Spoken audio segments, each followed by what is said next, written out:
Primeiro, Deus é ao mesmo tempo o principal e o último objeto da fé. Você acredita em Deus, disse nosso Senhor e seus discípulos, e diz o apóstolo Pedro, que por ele, isto é, Cristo, creem em Deus, e como a suprema felicidade, unidos a quem pela fé, eles podem se tornar inexprimivelmente felizes. O credo, portanto, começa com estas palavras: Eu creio em Deus. Segundo, muitos súcubos esperam que essas três fases, crê em Deus e crede no Deus vivo, deveriam ser assim distinguidas, que o primeiro significa ser persuadido de sua existência, o segundo dá crédito a Deus quando ele testifica alguma coisa, o terceiro confiar em Deus com a confiança salvadora da alma. Terceiro, mas como essa distinção não tem fundamento nas Escrituras, ela surge da total ignorância do idioma hebraico. A expressão crer em Deus, não ocorre em lugar algum nas Escrituras Sagradas. Paulo diz: aquele que vem a Deus deve crer que Ele é, e em Deus crer, acredita em Deus é um hebraísmo contrário à antiga pureza, tanto da língua grega quanto da latina. Os hebreus usam indiferentes laf ou lief em conexão com suas palavras e não acreditaram em sua palavra. Este hebraísmo, em comum com muitos outros, foi imitado pelos helenistas e pelos escritores sagrados do Novo Testamento. Deixe a seguinte instância ser suficiente. Em João, capítulo 8, versículo 30, diz que muitos acreditaram nele. Em versículo 31, as mesmas pessoas são chamadas de aqueles que acreditaram nele. Portanto, parece que eles estão muito enganados que afirmam que a expressão acreditar em alguém significa aquele devoto afeto da mente que é uma homenagem devida somente a Deus. Pois é expressamente dito, acreditou no Senhor e em seu servo Moisés. Também estão enganados aqueles que supõem que a frase acreditar em Deus ou em Cristo é sempre descritiva de uma fé viva, já que é dito dos ninivitas que eles acreditavam em Deus e dos judeus que eles acreditavam no dele, a saber, no nome de Cristo, a quem Jesus não se comprometeu. Uma expressão diferente é usada para denotar uma fé viva e salvadora.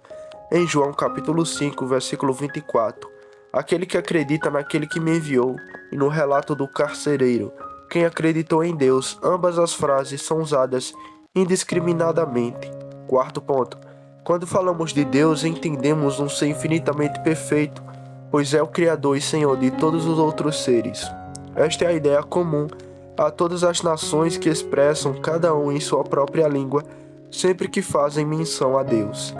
Agora, para que um homem acredite em Deus, é necessário, antes de tudo, que ele esteja firmemente persuadido em sua mente de que tal ser infinitamente perfeito realmente existe, pois aquele que vem a Deus deve crer que ele existe. Mais uma vez que essa persuasão se fundamenta na natureza, sobre a qual a graça ergue a superestrutura da revelação divina, será apropriado ver primeiro o que a natureza pode nos ensinar sobre esse assunto e em seguida o que a fé cristã acrescenta à persuasão derivada da natureza. Quinto ponto. A existência de Deus é uma verdade tão necessária e tão evidente que para alguém que se preocupa com o assunto, dificilmente alguma coisa pode parecer mais certa, mais óbvia ou mais manifesta. Fica claro até mesmo pela noção de uma deidade que é comum a todas as nações. Quem fala de Deus fala de um ser infinitamente perfeito. Tal ser, entretanto, não pode sequer ser concedido em pensamento, sem incluir em nossa concepção a necessidade de sua existência. Pois uma vez que é uma perfeição maior existir ou não existir, existir necessariamente do que existir contingentemente e de acordo com o prazer do outro. Existir desde a eternidade para a eternidade do que existir em um momento e não existir em outro. Segue-se que a existência, mesmo a existência necessária e eterna, está implícita na essência de um ser perfeitíssimo. É tão impossível formar uma ideia de um ser perfeitíssimo sem existência necessária, como a ideia de uma montanha sem um vale. Além disso, o homem que nega que existe um Deus, nega ao mesmo tempo que seja possível existir um ser absolutamente perfeito e eterno, pois se ele a qualquer momento começar a existir, ele não será eterno e, portanto, não será absolutamente perfeito e, consequentemente, não será Deus. Mas é impossível que um ser que não é, nem pode começar a ser, possa existir. De acordo com esta suposição, então a impossibilidade de existência será incluída na concepção de uma divindade, o que não é menos contraditório do que se alguém dissesse que a falta de perfeição iminente está necessariamente incluída na concepção daquilo que é infinitamente perfeito. Sexto ponto. O Criador imprimiu tão profundamente a ideia de sua própria existência na mente humana que todos podem receber esse conhecimento da natureza. O que Deus se pode conhecer nele se manifesta, pois Deus lhe mostrou isso.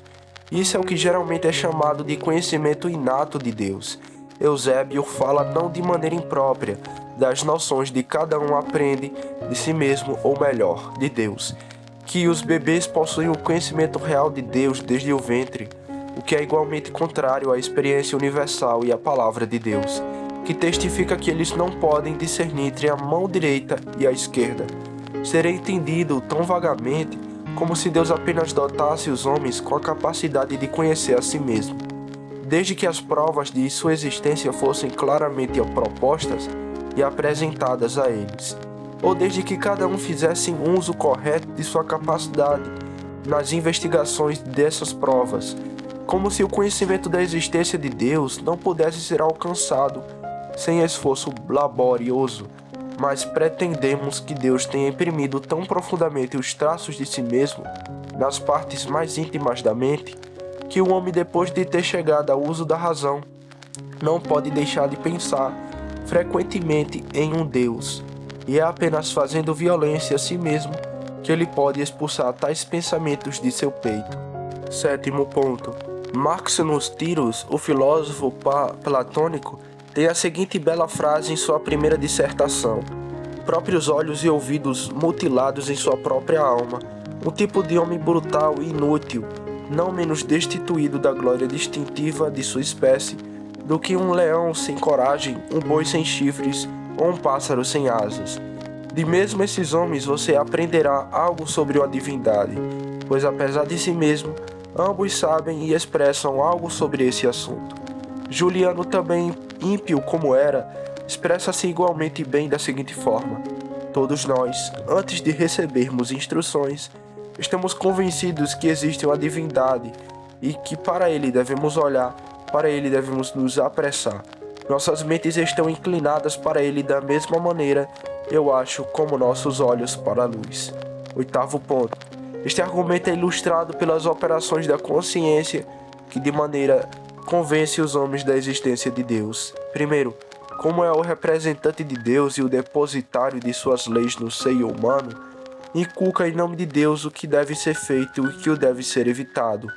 Tão grande também é a autoridade com que fala, que embora os senhores da terra e os temidos tiranos estabelecessem 1000 decretos em oposição a esses ditames, ele insistiria incessantemente, por meio de seu sussurro secreto, que a obediência deve ser prestada a si mesmo e a Deus, em cujo nome ele fala, e não a qualquer mortal.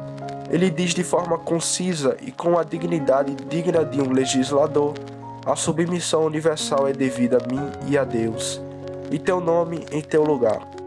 Em segundo lugar, embora esteja familiarizado com os segredos mais ocultos dos homens, e embora nem a menor imaginação, nem o menor movimento da mente possa ser ocultado de sua visão, ele testemunha ao mesmo tempo que existe outro além de si mesmo, que está completamente familiarizado com todas as nossas ações, palavras e pensamentos. E é por isso que se chama consciência. Isto é uma testemunha associada à outra na percepção dos segredos do homem. E quem pode ser esse outro senão Deus? Por conta disso também pode ser denominado consciência para com Deus. Terceiro, quando julga o estado e as ações dos homens, desempenha esse ofício sobre Deus e com referência a Deus. Embora elogie as boas obras, mesmo que realizadas em segredo e desaprovadas por outros, nos dará a entender que o louvor do justo não é dos homens, mas de Deus.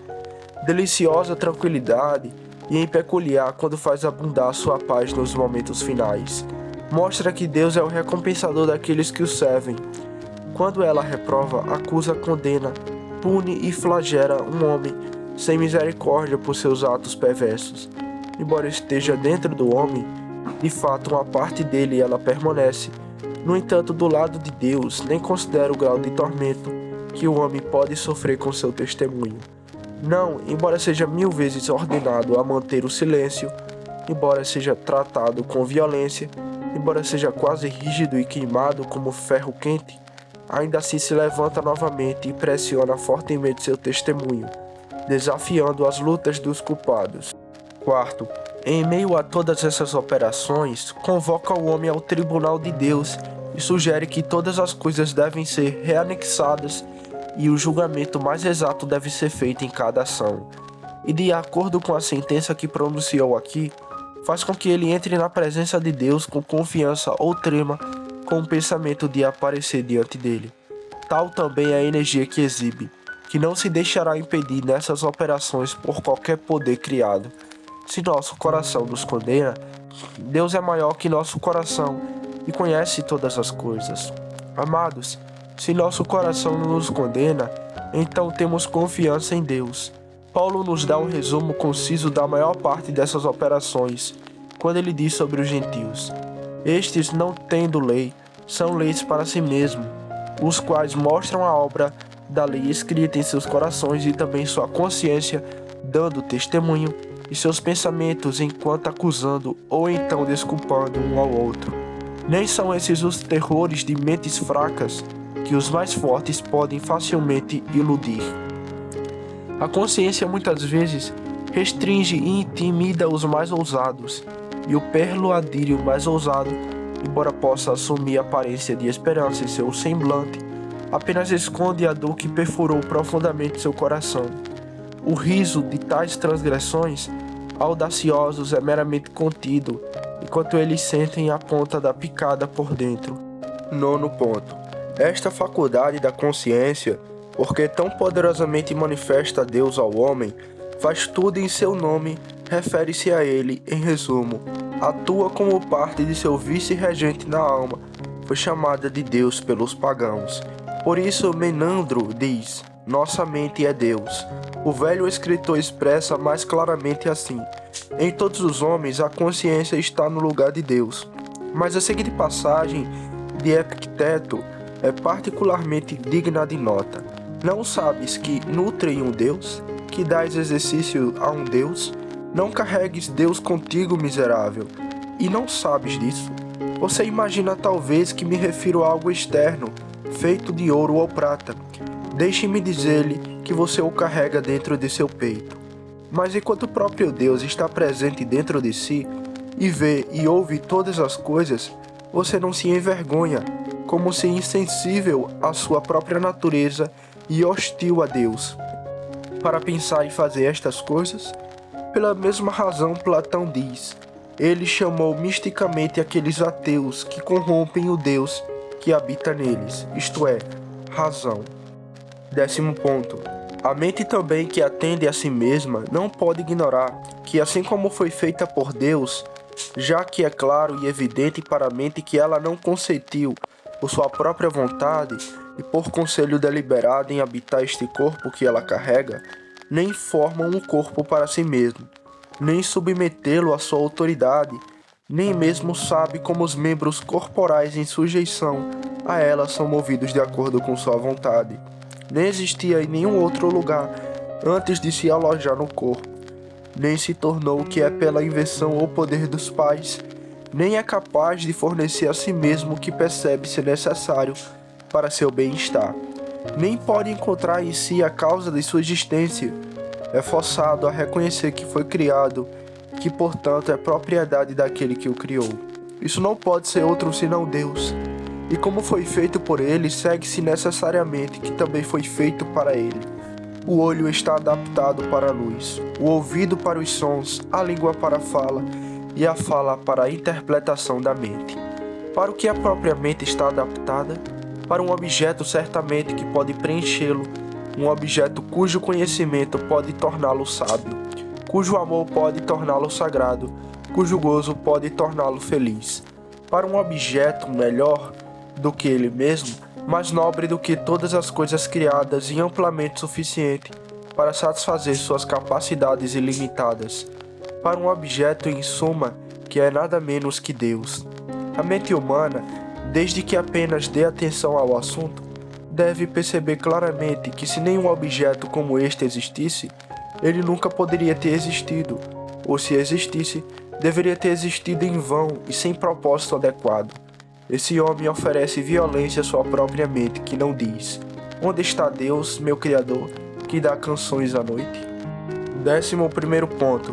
Mas além desse conhecimento inato de Deus, do qual o homem tem os princípios em sua própria mente, há outro argumento que surge da consideração das várias outras criaturas ao seu redor.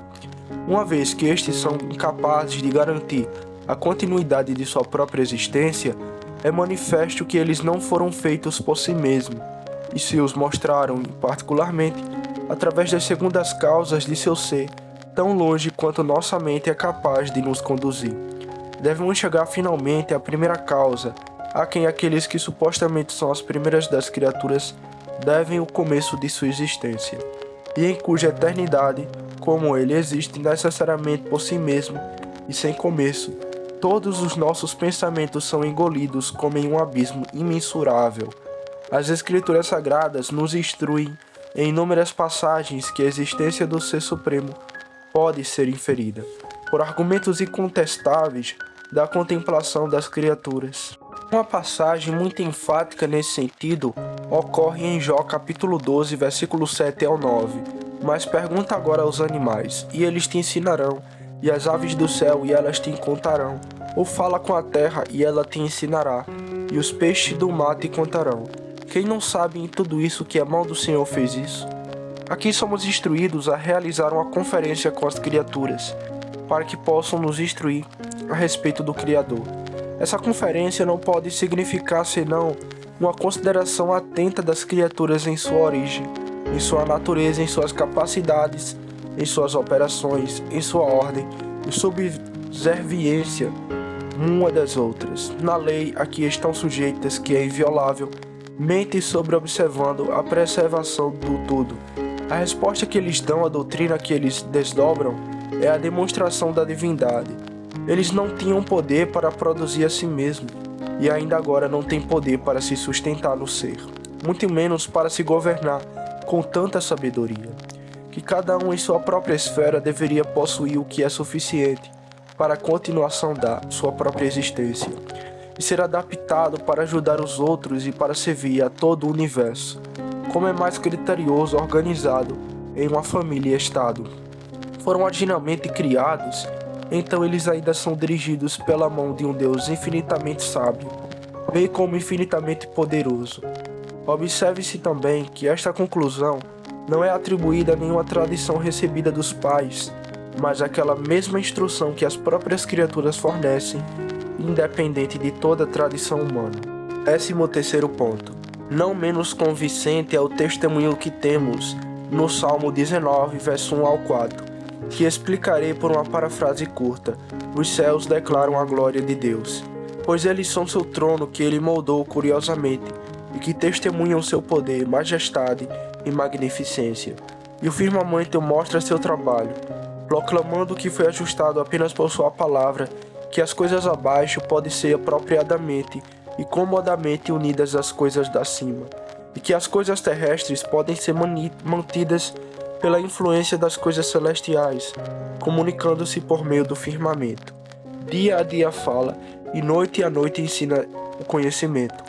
As vicissitudes da luz e das trevas, sucedendo-se em uma ordem tão exata e uniforme, e que a causa dessas vicissitudes designadas, a revolução do sol e das estrelas, nem se movendo mais lentamente do que no início, nem girando com um movimento mais rápido, mas ainda preservando a medida original de seu curso, manifesta claramente um governante de sabedoria ilimitada, tampouco há único dia ou a única noite que não pronuncie imediatamente algo por si mesmo, a respeito de Deus, e dê testemunho a outro, como se fosse o estudioso do anterior e o professor do seguinte, Nenhuma palavra é pronunciada, nenhum discurso é feito, sua voz não é ouvida. Eles não ensinam por palavras, porque se essa fosse a maioria de dar a instrução, cessaria com a pronúncia das palavras. Eles não instruem por discursos ou por coisa qualquer, que consiste em uma série de argumentos artisticamente conectados, pois em tais discursos, algum grau de obscuridade dificilmente poderia ser evitado. Tampouco emitem uma voz audível em nossos ouvidos, cujo som pode nos confundir com seu ruído excessivo. Mas os céus nos instruem constante, clara e agradavelmente, enquanto exibem as perfeições do seu Criador para ver, como em um espelho. Alguns, no entanto, optam por traduzir as palavras assim: não há fala nem linguagem onde sua voz não seja ouvida. Embora as nações diferem uma das outras em suas línguas, e embora o grego não possa ser capaz de entender o bárbaro, a linguagem dos céus é comum a todos e igualmente capaz de transmitir instruções a todos. Nada, além da apatia, impede aqueles cujas linguagens e costumes são os mais opostos entre si, de receber conhecimento, por assim dizer, da boca de um único e mesmo mestre. Sua descendência se estendeu por toda a terra.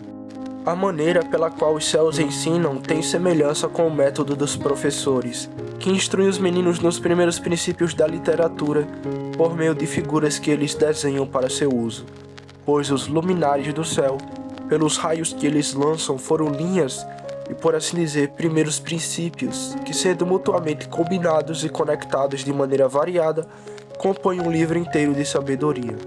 Essa ideia é sugerida pela palavra line, como na expressão linha sobre linha.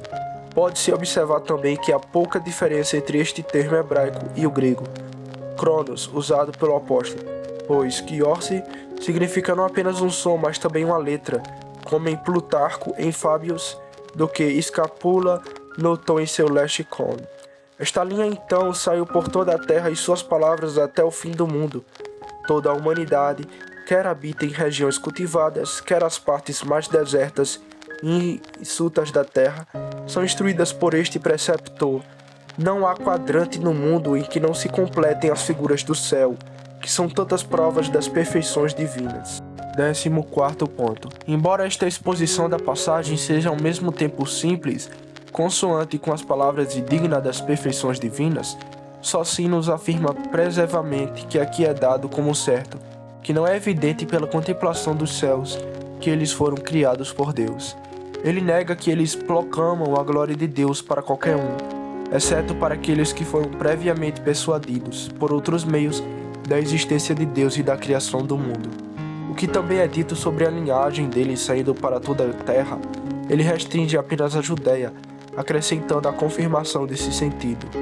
Isso, no entanto, é uma previsão ousada das Escrituras, pois primeiro é claro para qualquer um que examine o salmo que o salmista aponta duas maneiras de conhecer a Deus, aquele por natureza que ele descreve do começo ao 7º verso, o outro por revelação que ele então ilustra e exalta como muito mais perfeito.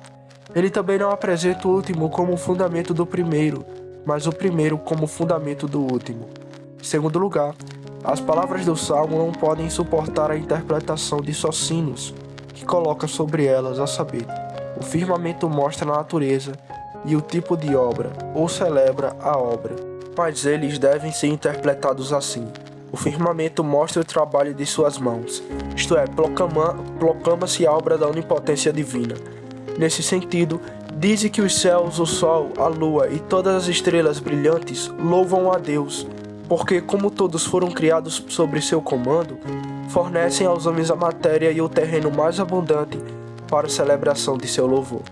Em terceiro lugar, esta proclamação também não é feita apenas aos judeus, é publicada em uma linguagem igualmente inteligível para israelitas, gregos e bárbaros, pois ele nunca os se deixou sem testemunho, mesmo para os gentios que não são de forma alguma compreendidos dentro do estreito circuito da Judéia. A menos que alguém opte também para confinar, dentro dos limites da Judéia, o que o apóstolo expressa nas mesmas palavras, a respeito daquele evangelho que é pregado a toda criatura. O herege é capaz de apontar qualquer passagem da Escritura, onde essas expressões, toda a terra e as partes mais remotas do mundo, significam apenas a terra da Judéia, pois os testemunhos que ele produz são estranhos ao propósito. Salmo 45:16 é uma profecia a respeito do chamado dos gentios, como aparece no versículo 17. O Salmo 105, verso 7, seus julgamentos estão em toda a terra, não tem nenhuma aparência de razão confinada à Judéia, visto que Deus executa julgamentos em todo o mundo, e aqueles que ele executou entre seu povo foram publicados aos gentios.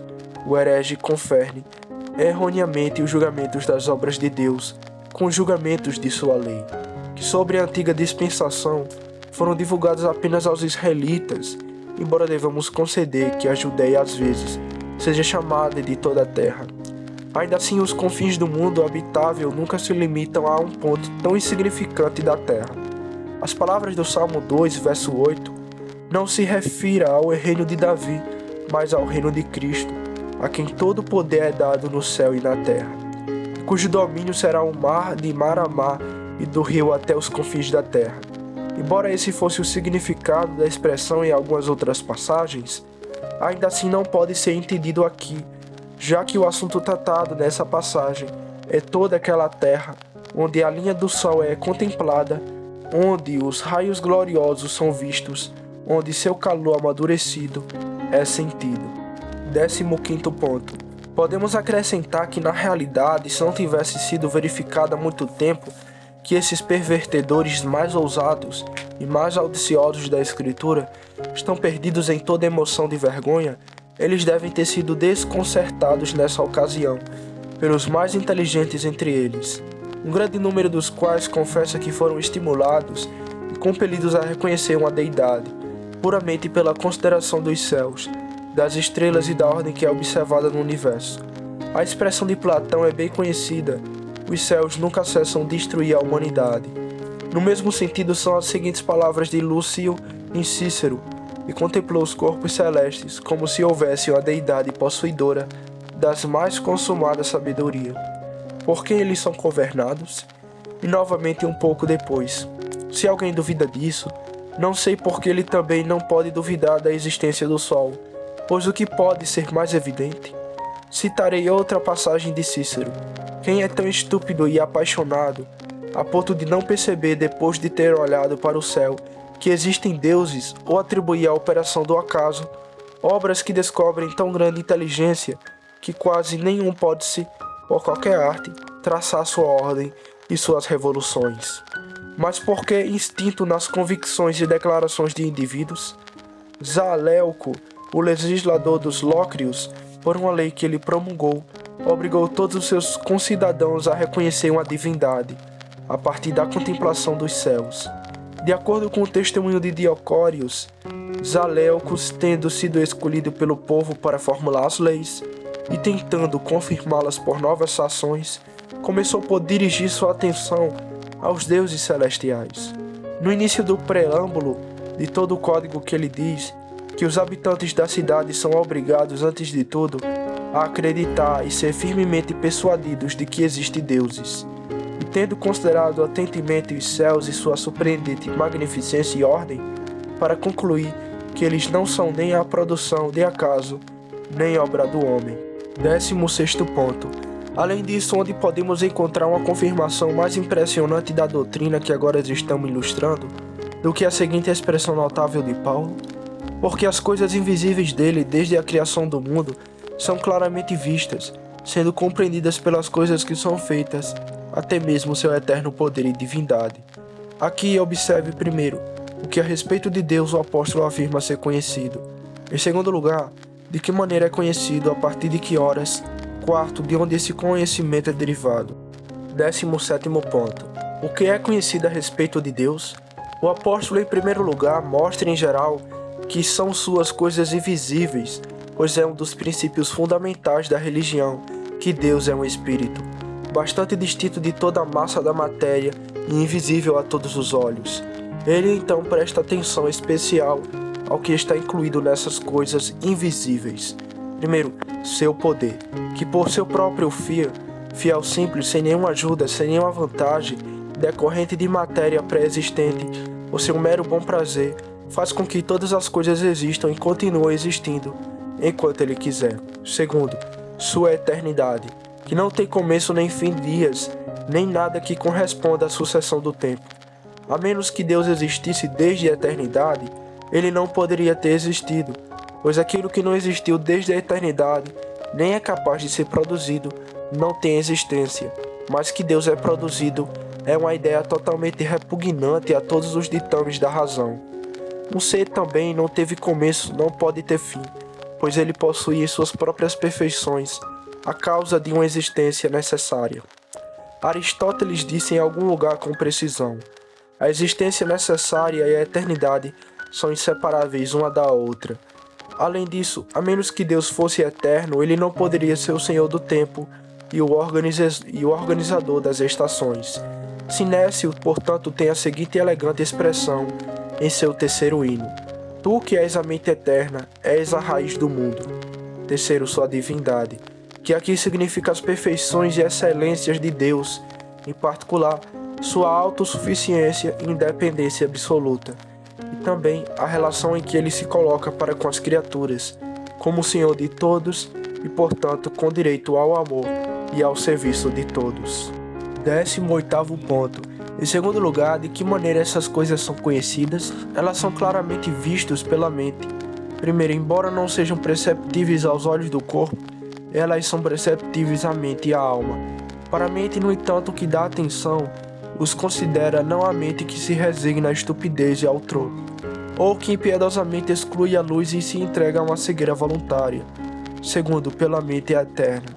Eles são vistos claramente, pois esse conhecimento, como o conhecimento daqueles objetos que são apresentados ao olho fiel, é tão rápido e fácil que os homens não podem razoavelmente existir uma demonstração mais ampla ou óbvia. 19º ponto. Em terceiro lugar, a partir de que horas essas coisas são vistas claramente? Desde a criação do mundo. Alguns interpretam esta cláusula em conexão com as palavras anteriores e dão sentido assim: aquelas coisas que têm sido invisíveis desde a criação do mundo, mas como as propriedades da natureza divina são necessárias e eternamente invisíveis, é melhor referir a expressão ao seguinte: elas são claramente vistas desde a criação do mundo.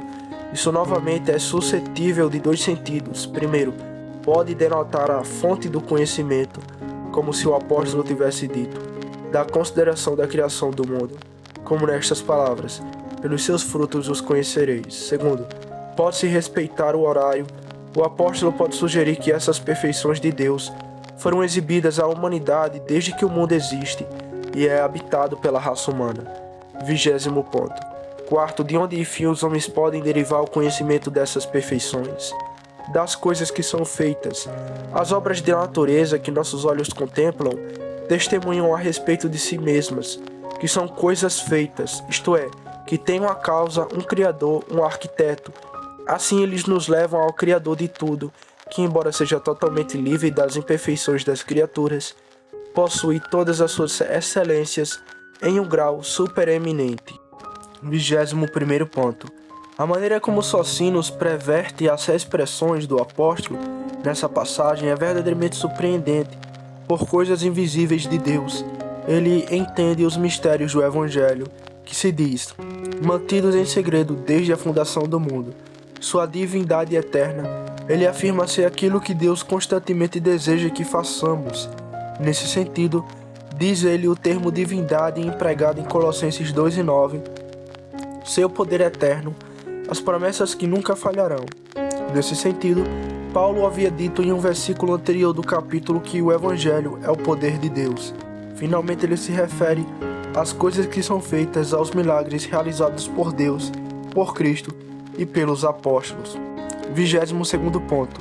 Sobre estas estranhas exposições, oferecemos as seguintes observações. Primeiro, o herege perverte o escopo do apóstolo, que é convencer os gentios que eram destituídos da palavra escrita de Deus de terem pecado e merecido a maldição, da mesma maneira que ele convence de sua culpa e perigo os judeus que possuem a palavra escrita, para que assim ele possa estabelecer a conclusão de que ambos devem ser justificados exclusivamente pela graça de Deus, por meio da fé em Cristo.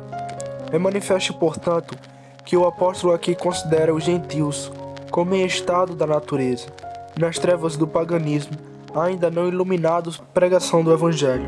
23º ponto. Em segundo lugar, ele perverte também as palavras do apóstolo, pois primeiros, as coisas invisíveis do Evangelho são bastante distintas dos mistérios do Evangelho, que ele nem mesmo tenta provar serem em qualquer lugar pretendido por essa expressão. O apóstolo aqui opõe os olhos do corpo aos olhos da mente, e as coisas que ele representa como invisíveis para o primeiro, ele afirma ser invisíveis para o segundo.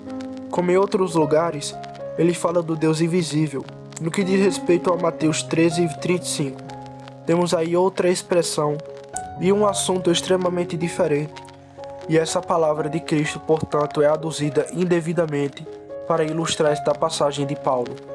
Segundo, divindade eterna e aquilo que devemos desejar constantemente que façamos são totalmente diferentes um do outro. Esforça-se para passá-los pelo mesmo é digno de um homem que, tendo sua consciência cauterizada com ferro quente. Escrúpulos em não confundir coisas que são diametralmente opostas umas às outras. Com que autoridade, com que exemplo, digo não do volume sagrado, mas de qualquer escritor, ele provará que divindade é aquilo que Deus deseja que façamos? Aquilo que ele produz longe deste propósito em Colossenses 2:9, descobre apenas a raiva de uma mente furiosa. A expressão ali não é octavo. A palavra nessa passagem também não denota o que Deus deseja que seja feito por nós, pois como isso habita em Cristo e habita corporalmente nele, mas significa a própria natureza divina que reside em Cristo, não típica e simbolicamente, como no antigo templo, mas verdadeiramente. Terceiro, o poder eterno de Deus em nenhum lugar denota suas promessas. O Evangelho é chamado poder de Deus, porque é um meio eficaz de salvação. A palavra poder sendo tomada em seu sentido nativo. O apóstolo não pretende insinuar que o Evangelho é a promessa de Deus, mas que ao converter seus eleitos pela pregação do Evangelho, acompanhado da energia do Espírito Santo, Deus mostra a grandeza excessiva de seu poder, de acordo com a operação de seu grande poder. Quarto, os milagres geralmente não são chamados de coisas que são feitas, mas feitos poderosos, sinais e maravilhas. Significa algo criado por Deus, como em Efésios 2:10, pois somos sua obra criados. São palavras da mesma importância e, consequentemente, os arianos da antiguidade, denominados de forma blasfema Cristo. 24º ponto. É vergonhoso para aqueles que desejam ser chamados de cristão buscar outro significado, tais testemunhos claros e satisfatórios das Escrituras, já que até os pagãos ascenderam da consideração do mundo a Deus, seu Criador. Aristóteles ou quem quer que seja o autor do livro sobre o mundo é, portanto, a doutrina antiga de um sentimento agradável a toda a humanidade, e Deus, e por meio de Deus, todas as coisas foram moldadas e estabelecidas. Essa doutrina, no entanto, não se baseia apenas na tradição antiga, é fortemente inferido da imperfeição de todas as criaturas. Portanto, é acrescentado por aquele autor, pois nenhuma criatura, privada daquele apoio que ele oferece, é suficiente para sua própria subsistência. Este é um raciocínio justo. É altamente apropriado elevar-se da imperfeição e insuficiência das criaturas ao Criador, absolutamente perfeito e autoexistente. O que quer que seja chamado de imperfeito é considerado como tal porque fica aquém do que é perfeito. Tire o que é perfeito como raciocínio aboécico e torna-se impossível até mesmo conceder de onde aquilo que é considerado imperfeito derivou sua existência. Cícero também diz: a beleza do mundo e a ordem dos corpos celestes nos obrigam a reconhecer a existência de algum ser glorioso e eterno, a quem a humanidade está fadada a admirar e adorar. 25º ponto. Essa verdade é confirmada pelas admiráveis previsões de eventos sobre sapientes, que ainda estavam no ventre da futilidade, pelos períodos fatais das monarquias e por várias outras considerações desse tipo. Mas como esse argumento foram copiosamente ilustrados por outros, basta apenas aludir a eles aqui. 26º ponto. Uma vez que a doutrina da existência de Deus é estabelecida por tantos e por evidências tão claras e incontroversas, ela deve receber o firme consentimento de cada indivíduo. Dúvidas sobre isso não devem ser alimentadas, em nenhum momento ou sobre qualquer pretexto, nem mesmo com o propósito de alcançar, em consequência da dúvida, um conhecimento mais certo e uma fé mais forte. Essa verdade é tão manifesta que nenhum homem que a tenda seriamente pode duvidar dela seriamente.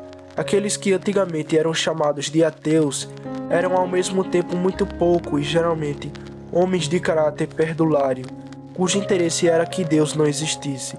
Eles também foram acionados em seus raciocínios mais por um amor à contradição do que qualquer convicção sincera da mente, como um homem que afirmou que a neve é preta. Além disso, como Covésio mostrou, as pessoas às vezes eram estigmadas como ateus simplesmente porque renunciaram aos falsos deuses dos gentios. Qualquer que seja o propósito em vista, mergulhar em dúvidas sobre a existência de Deus é sempre contrário à piedade. Nunca é correto dizer, talvez Deus não exista, talvez em todos os pensamentos que temos sobre uma divindade, sejamos enganados por algum espírito maligno e poderoso. Essa verdade, no entanto, não deve ser negligenciada, nem devemos presumir precipitadamente que já possuímos o conhecimento competente de um assunto tão nobre, para que possivelmente não possamos amar ou adorar devidamente um Deus que não conhecemos suficientemente. Atender cuidadosa e deliberadamente a este assunto não é duvidar da existência de Deus, mas duvidar de nós mesmos, se cumprirmos nosso dever a esse respeito, com a devida diligência. 27º ponto. A natureza e a razão são capazes de ensinar ao homem, ainda que pecador, tudo o que até aqui dissemos a respeito da existência de Deus. De tudo isso vale a fé como base, não derrubando a natureza, mas acrescentando por ela e acima dela. Tertuliano, portanto, observa bem, Deus em primeiro lugar nomeou a natureza como sua professora, com a intenção de seguir suas instruções com profecia, que tendo sido discípulo da natureza, você pode mais prontamente dar crédito à profecia. Clemente de Alexandria diz também com o mesmo efeito. A filosofia grega, por assim dizer, purifica e prepara a mente para a recepção da fé, sobre a qual a verdade eleva a superestrutura do conhecimento.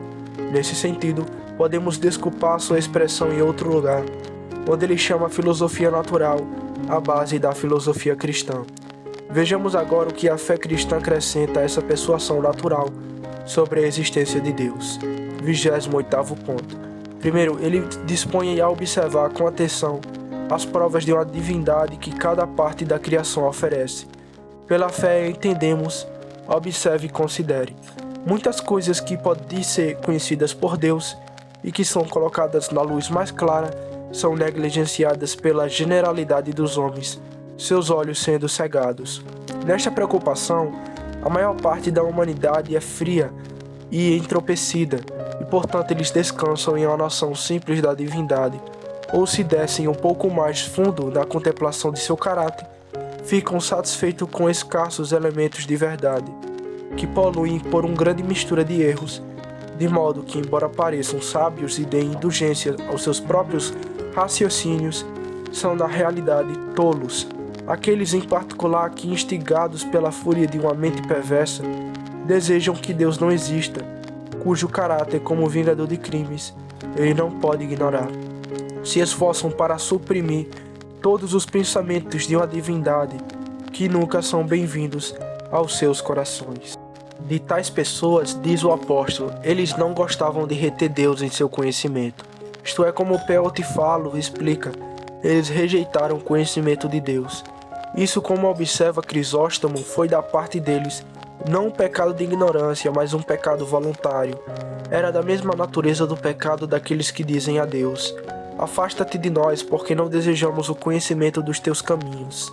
Mas a fé cristã faz com que a pessoa ame a verdade relativa a Deus e, consequentemente, preste atenção às evidências pelas quais a amada verdade é confirmada e tenha prazer na contemplação delas, cantando para Deus: minha meditação sobre ti será doce, eu me alegrarei no Senhor. Humilde discípulo de Deus para pendurar apenas em seus lábios e desejar a instrução dele em outros assuntos relacionados à deidade, dizendo: quem ensina como ele? 29º ponto. Em segundo lugar, não está satisfeito em conhecer a divindade pelas evidências que a natureza fornece, mas depende também do testemunho de Deus, que dá testemunho de si mesmo, tanto externamente pela palavra da revelação divina, como internamente pela voz secreta do Espírito. Ele acredita que Deus existe porque ouve sua palavra e a acha tão sábia, tão pura, tão doce, tão eficaz e tão cheia de majestade, que não pode ser outra coisa senão a palavra de Deus. Como alguém acredita que seu Pai está presente porque ouve sua conhecida voz, assim a fé acredita que Deus está presente no mundo, porque com seus próprios ouvidos ouve aquela voz divina, que com incrível poder e doçura penetra até o íntimo da alma e difere largamente de todas as ilusões de espíritos enganadores. Assim que a esposa ouve os sotaques familiares de seu amado marido, ela imediatamente clama: "A voz do meu amado, eis que ele vem." Assim o crente, quando ouve a voz de Deus no mundo, a conhece e a discerne e exclama: "Meu Senhor e meu Deus." 30º ponto. Em terceiro lugar, a natureza ensina apenas de uma maneira indistinta e triste que existe um Deus, mas não expressa e particularmente declara o que ele é. Maximus Tyrius, a quem citamos anteriormente, depois de ter em sua primeira dissertação feito algumas observações gerais a respeito da divindade, acrescenta: aquele distinto mestre da academia, ele se refere a Platão, mostra que tal pai e autor do universo existe, mas ele não menciona seu nome, pois não sabia. Clemente de Alexandria não injustamente representa os gentios como culpados de ateísmo. Isso é duplo. Primeiro, como eles não conheciam aquele que é verdadeiramente Deus, e em segundo lugar, como eles consideravam aqueles que não são como se fossem, e chamavam aqueles deuses que na realidade não são. Vossius também diz com grande elegância: a mesma coisa aconteceu com eles quando ao cego de quem lemos no Evangelho de São João. Quando este homem viu o Filho de Deus, de quem recebeu a visão, perguntem, no entanto, quem era o Filho de Deus, porque ele não sabia que aqueles a quem ele viu era a pessoa que ele viu. Como se você devesse ver o rei e não está ciente de que o homem que você vê é o rei. Quase todos os gentios, da mesma maneira, viram aquele que é o invisível se exibindo em suas obras e ouvindo declarar por silêncio expressivo que ele é o Criador e governador do universo, que ele exige que tem direito à nossa adoração. Mas eles fecharam os olhos contra a visão, eles tamparam os ouvidos contra a voz, como se dominados por um sono profundo, eles imaginaram que eles pareciam com aqueles objetos que diariamente se apresentavam aos seus olhos. E dando fácil crédito ao seu próprio sonho, eles adoraram a obra em vez do artifício, e prestaram honras divinas não a Deus, mas ao ídolo que não é Deus. Isso foi certamente para transformar a verdade em mentira. O mesmo escritor se expressa em outro lugar de uma maneira igualmente excelente, e embora a passagem seja um tanto longa, ela ilustra o assunto tão bem que não hesitarei em citar. É o seguinte: embora conheçamos algo de Deus por natureza, ainda assim não conhecemos o Deus verdadeiro, senão por revelação divina. Nem se objete que é errado afirmar que os gentios não conheceram o verdadeiro Deus, já que o próprio apóstolo diz deles que eles conheciam a Deus. Pois como Edipo, quando, como nos dizem os poetas, ele sabia que tinha um pai, ainda ignorava que Laio era seu pai. Assim os gentios, embora fossem capacitados pela luz da natureza, a saber, que existe um Deus e que ele é a fonte de todo bem, não sabiam, entretanto, que é esse Deus. Portanto, como o apóstolo testifica, era necessário que esse Deus desconhecido fosse declarado a eles. O conhecimento de Deus, então, é de dois tipos: aquele simples, pelo qual se entende, em geral, que existe um Deus e que ele é um ser sábio, bom e poderoso, o recompensador da justiça e o vingador da maldade. O outro determinado e aplicado a um determinado objeto, a saber, o Deus de Israel. Os gentios admitidos possuíam o primeiro, mas eram destituídos do segundo, pois eles aprisionaram em falsidade e injustiça aquelas brilhantes concepções que eles tinham de Deus, e as atribuíam não à verdadeira, mas a uma falsidade da idade. Portanto, em muitas passagens das Escrituras é dito que eles não conheceram a Deus. 31º e último ponto. A fé cristã, ao contrário, sendo instruída pela doutrina de Cristo, conhece o nome de Deus e faz menção desse nome dizendo: Tu, cujo nome é Jeová, és o Altíssimo sobre toda a terra. A fé reconhece a divindade no próprio Deus e não atribui suas prerrogativas a quem não é Deus. Não diz: Jeová não fez tudo isso, o que seria alienar de Deus a glória de sua divindade e de suas obras.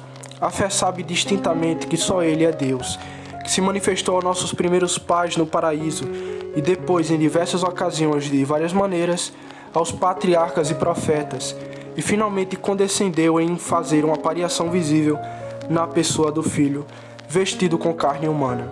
Como ele se proclama em sua palavra dizendo: Eu mesmo sou Jeová, e além de mim não há Salvador.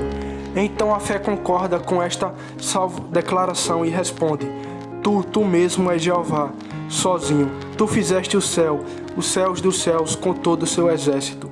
Cabe ao cristão sincero dizer com verdade o que disse Trifão em Luciano, ou o autor, quem quer que seja, do diálogo intitulado Filosofia.